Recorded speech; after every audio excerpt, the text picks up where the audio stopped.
Welcome back. Hi, guys. I thought I'd do the videos in like little segments, so they're just short little bits that you can watch here and there. So this next one, there's a couple of things I forgot to say about the supplies. And the next one, I just sort of want to take Avery, you and Demetrius sort of back through what we did through class today. And then Dijon, I'm going to go through things and sort of give you a heads up of what you'll experience in class tomorrow. So you're all sort of caught up, hopefully. And maybe we fill in some gaps and some things you maybe didn't quite understand what was going on during class today while you were online. So a couple things about the supplies. Please make sure that when you go to log into the Zoom and I let you into the meeting, that you have those supplies at the ready. Okay, that you've got your highlighters there with you in case you need them.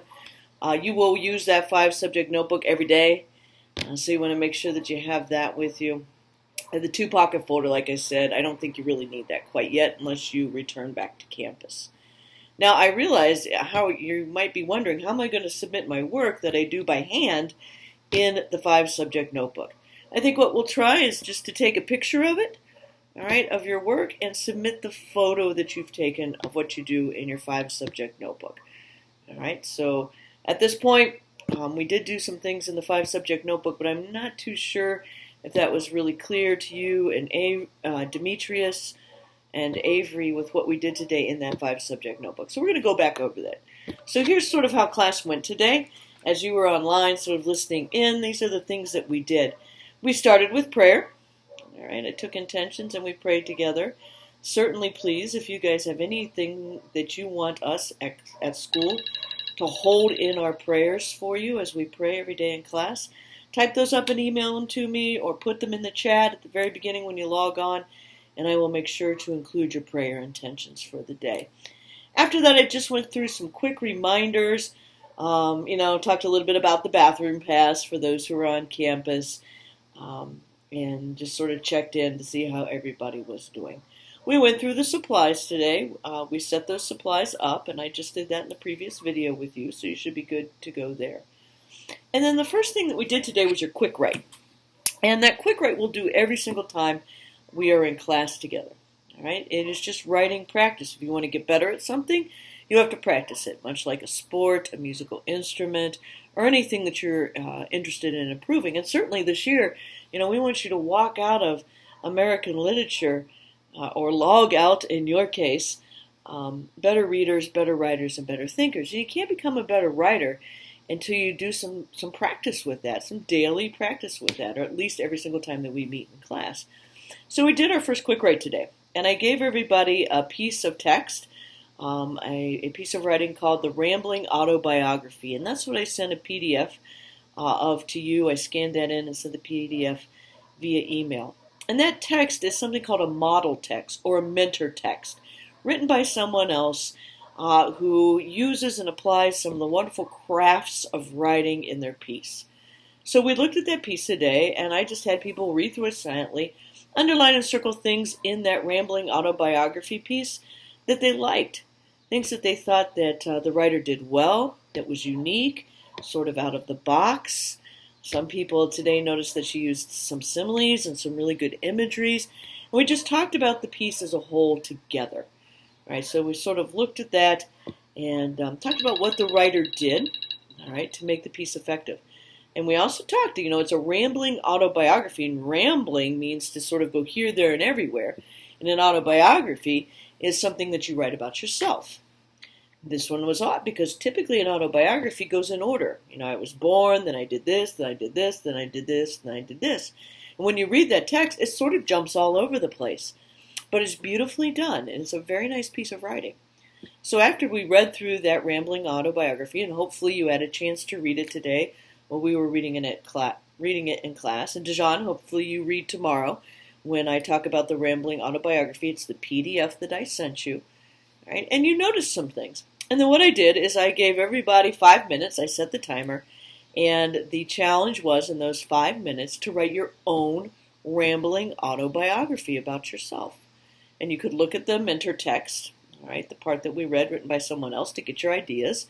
And we did that. We did that for 5 minutes. When we do the quick writes, that's first draft work. Right? So you don't need to worry about spelling, making errors, punctuation, things like that. It's first draft work. It is sloppy copy work. You want to get your thoughts down onto paper because eventually, once we get 6 or 7 quick writes in, we will go back and sort of pick one or two, take the skills that we have gained as writers through the course of several weeks and the piece that you choose and sort of apply those skills to one of your quick writes, spruce it up, and make it a good final draft piece of writing. So it's important that you guys at home are doing those quick writes because you will need them. All right.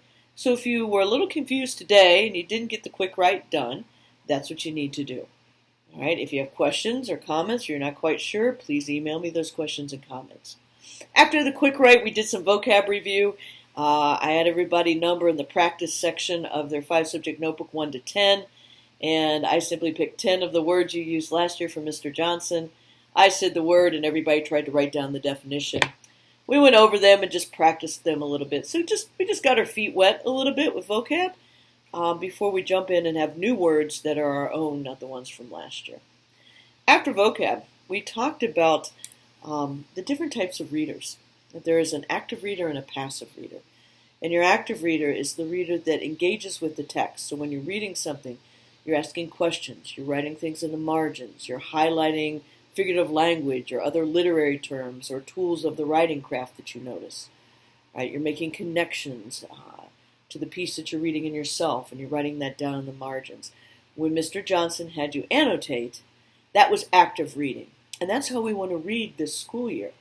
We want to read as active readers. We want to engage in the text, make meaning of it, understand it, and connect to it. The other type of reading is passive reading. You know, when you get a chapter signed in a class and you start at the first word and you read all the way to the end of that chapter, but when you're done, you would not be able to say what that piece was about. Right? That is passive reading, and that's the kind of reading we don't want to do. And then the last thing that we talked about today were the 3 voices that you hear in your head when you read. There's a reciting voice, a distracting voice, and an engaging voice. The reciting voice is the one that just echoes the words to you back in your head as you read. There's no engagement. You're not trying to understand anything. That's let's just get this piece done and move on and say I read it. Then there's the distracting voice, and that's the, hey, something shiny voice. So when you're reading a text, and he's like, oh man, I'm hungry, I want to eat pizza. Back to the text, read, read, read. Ooh, I should text my friend. Back to the text, read, read, read. Those are distracting thoughts. They take you away from the literary text that they're reading. The best kind of thoughts to have are engaging thoughts. Right? Thoughts that make you question what you're reading, and you write those questions down. Thoughts that when you hit a piece that you don't understand, you think, I don't really get this part, I'm going to mark that down. Connections while you read.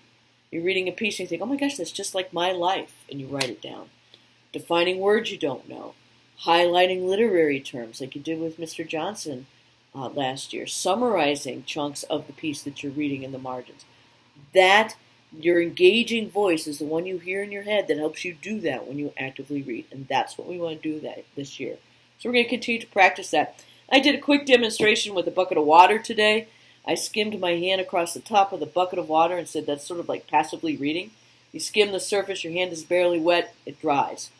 Right? You don't take anything away from what you read. And then I plunged my hands into this thing of water, splashed people and everything. But when I brought my hands out, I was soaking wet. My hands were dripping, my shirt was wet, because that's active reading. When you dive deep down into a piece and you read all the bits and pieces and you explore and you look between the lines, when you walk away from that text, when you've actively read it and you've engaged, that piece of literature that you've read is a part of who you are. And that's the kind of reading we need to do.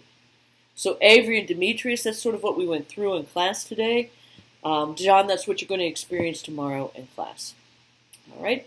If you have any questions or comments, check in with me, email me. I would really appreciate it if you sort of shoot me an email after you've seen these videos and let me know that you watched them and if they were all helpful to you. I think this is just a way to make sure that, we're on the same page. And then maybe once we hit that 3rd week of school, maybe next week at some point, we'll figure out a time where you and I, each one of you individually, can just Zoom and talk to one another in person a little bit and check in and see how things are going. All right? So, have a good evening. And Demetrius and Avery, I will see you Thursday. And John will see you tomorrow. Thank you.